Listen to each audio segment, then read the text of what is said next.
Bem, pessoal, então vamos aqui. Tá, vamos continuando. A última parte que a gente tem de tratar é do artigo 316. O que ele fala? Foi uma modificação que houve a partir do pacote anticrime, né? Uma das modificações que não foram suspensas pela ADI do Fux, tá? A ADI do Fux tirou o juízo de garantias, tirou algumas situações, aqui não, permaneceu, tá? Então o juiz poderá, de ofício ou a pedido das partes, revogar a prisão preventiva, se no decorrer da investigação ou do processo verificar a falta de motivo para que ela subsista, bem como novamente decretá-la se sobrevierem razões que a justifiquem. Tá? Decretada a preventiva, deverá o órgão emissor da decisão revisar a necessidade a cada 90 dias, mediante decisão fundamentada de ofício sob pena de tornar a prisão ilegal. Então, após 90 dias, o juiz deve novamente se manifestar no processo e vai manter a preventiva do sujeito ou não, tá? E aí traz mais algumas questões de julgados de excesso de prazo, etc e tal. Tá bem na moda porque é recente, tá? A questão dos prazos, tá? Fala um pouquinho da Lei 11.343 e do prazo dos inquéritos. Vamos ver o prazo dos inquéritos aqui, tá? Um atualizado, esse aqui está atualizado. Solto 30, federal 30, drogas 90, 90, etc e tal. Quando eu trato do réu preso, são 10 dias prorrogáveis por mais 15. É obrigatório o delegado justificar para o juiz por que ele quer mais 15 dias, tá? Não é automático esse prazo. O delegado tem que justificar o porquê que ele quer mais dias. Se o juiz aceitar, beleza. Se o juiz não aceitar, solta o sujeito. Por isso que no réu preso é obrigatório que o delegado cumpra o prazo. Tudo bem? Tudo bem. Uma outra questão aqui. Se o delegado passar o prazo, perder o prazo sem comunicar ao juiz, o delegado tem que soltá-lo. Ou o senhor, como advogado, pode entrar com relaxamento de prisão, falando que a prisão tornou-se ilegal. Tudo bem? Beleza. Justiça Federal, 15 dias. E a lei de droga, 30 mais 30. Por quê? A lei de droga ela é mais pesada, tá? Com o grande traficante. Com o pequeno traficante, ou a mula, por exemplo, que é quem faz o transporte de pequenas quantidades de droga, a lei de drogas é mais branda, tá? Não é a mesma situação que o grande traficante. Então, na lei de drogas são 30 dias para investigação, sendo o réu estando preso. Se for solto, 90 mais 90. Fala um pouquinho dos laudos periciais da lei de drogas, tá? Sendo indispensáveis os laudos preliminares ou definitivo. Qual que é a diferença? O laudo preliminar, você pega a droga, pinga um negocinho ali, se reagir, é droga. É maconha, por exemplo.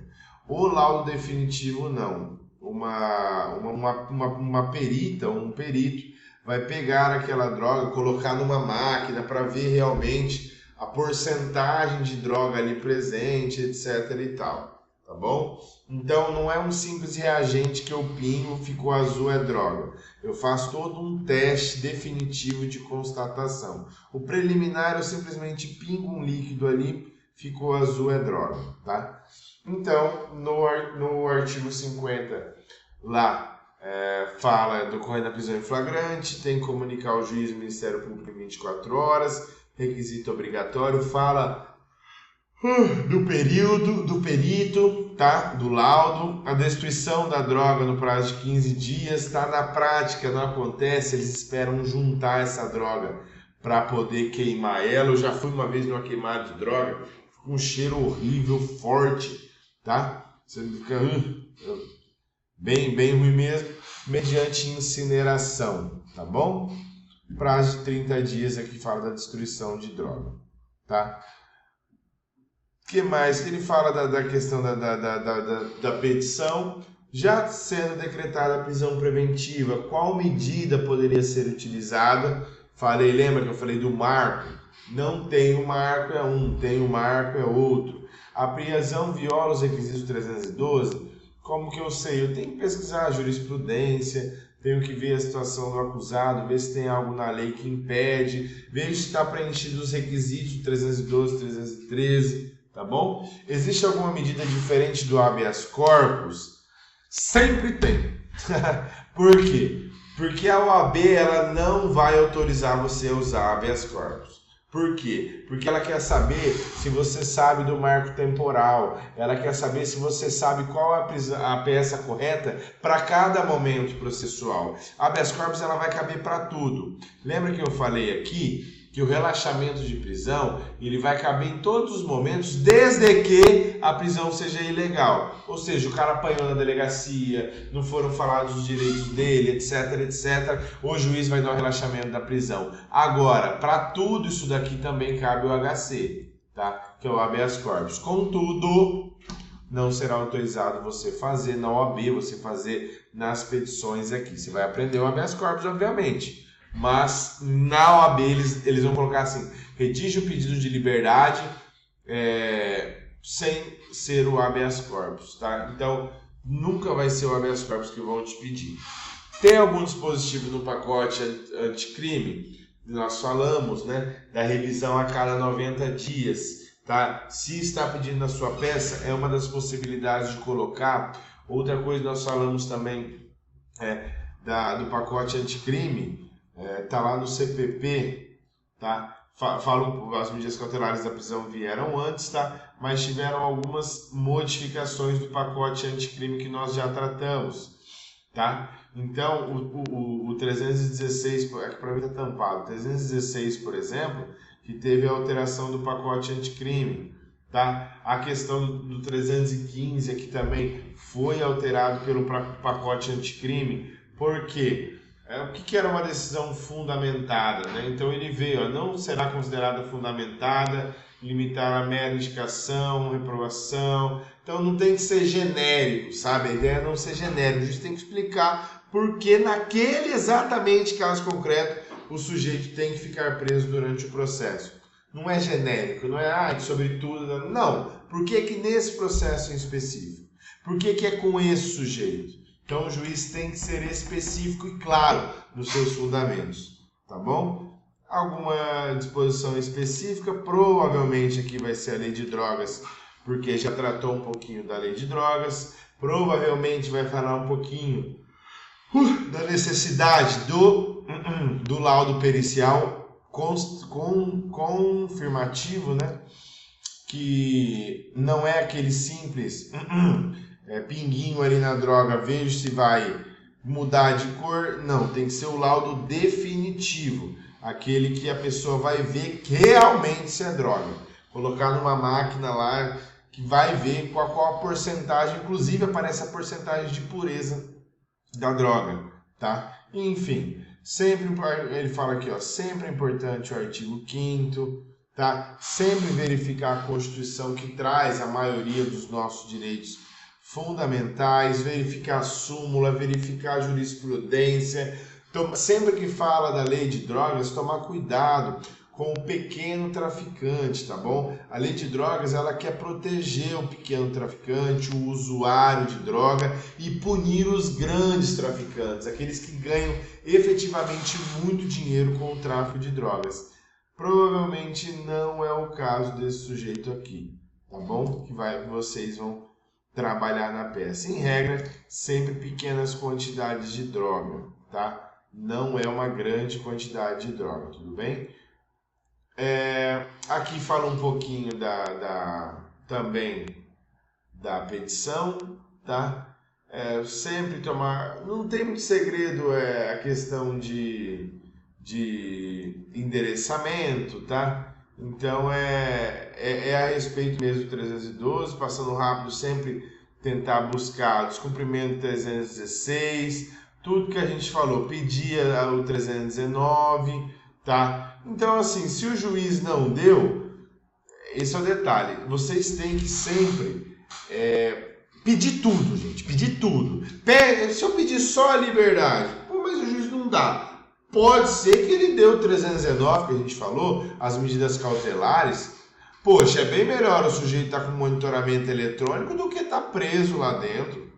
Você entende? Então tem que pedir tudo, gente. Na dúvida, pede. Por quê? A OAB, por exemplo, ela não vai te tirar ponto por pedir demais. Você não pediu, você perde. Você pediu demais, o juiz vai negar. Ponto. Tudo bem? Então, claro que é interessante a correção ser específico nos pontos. Claro que sim. Ficou na dúvida? Pede. Tudo bem? Ainda mais quando se trata de liberdade, porque é necessário, é fundamental o sujeito estar livre durante a resposta, né, o andamento do processo. Por quê? E se depois ele for absolvido? E o tempo que ele ficou preso aí vai ficar à toa? Poxa, é melhor ele ficar com monitoramento eletrônico. Lá na frente, se ele for condenado, aí é outra coisa, ele cumpre a pena dele depois de recurso e etc e tal. Beleza? Beleza, boa peça para vocês, se atentem nesses detalhes do marco temporal que eu falei, tá bom? Decretou a preventiva, revogação de preventiva.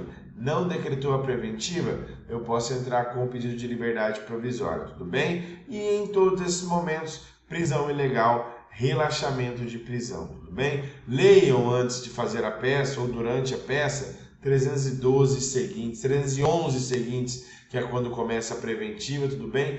Que vocês precisam estar craque na preventiva, por quê? Porque cobra, vai cobrar na minha peça? Sim, mas porque cobram muito na prática também a revogação de preventiva. Porque, em regra, você precisa justificar para o juiz o porquê não dá preventiva no presente caso.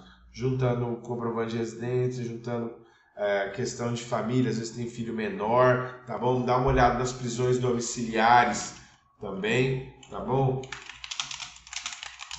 Ver se eu acho aqui, eu não lembro de qual era o artigo, tá? Deixa eu ver aqui, menor de 6 anos, não.